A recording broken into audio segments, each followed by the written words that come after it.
Welcome to लॉगडी। आज हम बात करेंगे आर्टिकल 212 और 213 के बारे में, जो दोनों ही स्टेट लेजिस्लेचर के पावर्स और गवर्नर के इमरजेंसी लॉ मेकिंग पावर से रिलेटेड है। तो चलिए इन दोनों आर्टिकल्स को आसान लैंग्वेज में समझते हैं।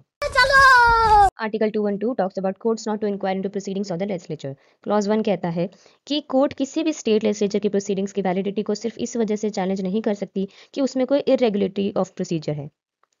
ठीक है।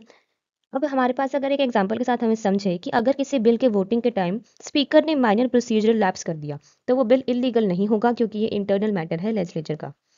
क्लॉज 2 कहता है कि लेजिस्लेचर के ऑफिसर्स और मेंबर्स को प्रोटेक्शन देता है ये क्लॉज एक तरीके से, कि अगर उनके पास कॉन्स्टिट्यूशन के अंडर कोई पावर है, जैसे प्रोसीजर रेगुलेट करना, ऑर्डर मेंटेन करना या बिजनेस कंडक्ट करना, तो उस पावर को एक्सरसाइज करने पर कोर्ट उन्हें क्वेश्चन नहीं कर सकती। ठीक है। Article 213 which talks about power of the governor to promulgate ordinances during the recess of the legislature।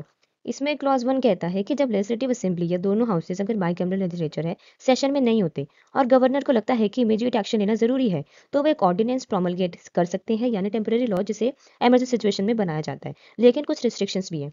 Governor बिना प्रेसिडेंट के इंस्ट्रक्शन के ऑर्डिनेंसेस तब नहीं ला सकते जब वो बिल एक प्रीवियस सैंक्शन के बिना इंट्रोड्यूस नहीं हो सकता। ठीक है। या फिर गवर्नर ने ऐसे बिल को प्रेसिडेंट के कंसिडरेशन के लिए रिजर्व करना होता है, या फिर अगर वो एक्ट प्रेसिडेंट के असेंट के बिना इनवैलिड होता। ठीक है। यानी कि मतलब अगर कोई बिल नॉर्मली प्रेसिडेंट की अप्रूवल मांगता है, तो गवर्नर उस पर ऑर्डिनेंस भी बिना प्रेसिडेंट के इंस्ट्रक्शन के नहीं ला सकते। ठीक है। देन हमारे पास क्लॉज 2 ये कहता है कि गवर्नर के ऑर्डिनेंस की लीगल वैल्यू एक एक्ट के बराबर होती है, लेकिन वो टेम्पररी होता है। Every ordinance must be laid before the legislature जब नेक्स्ट सेशन स्टार्ट होता है, और वो सीज हो जाता है 6 वीक्स के अंदर लेजिस्लेचर के रीअसेंबली के बाद, या पहले ही अगर असेंबली उसको डिसअप्रूव कर दे। ठीक है। या फिर अगर गवर्नर चाहे तो ऑर्डिनेंस कभी भी विड्रॉ भी कर सकती है।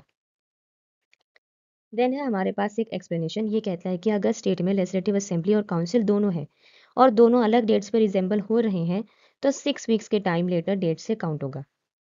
ठीक है। देन हमारे पास क्लॉज 3 ये कहता है कि अगर गवर्नर का ऑर्डिनेंस ऐसे प्रोविजन कंटेन करता है जो नॉर्मली एक स्टेट लेजिस्लेचर एक्ट में वैलिड नहीं होता, तो वो ऑर्डिनेंस भी इनवैलिड माना जाएगा। ठीक है।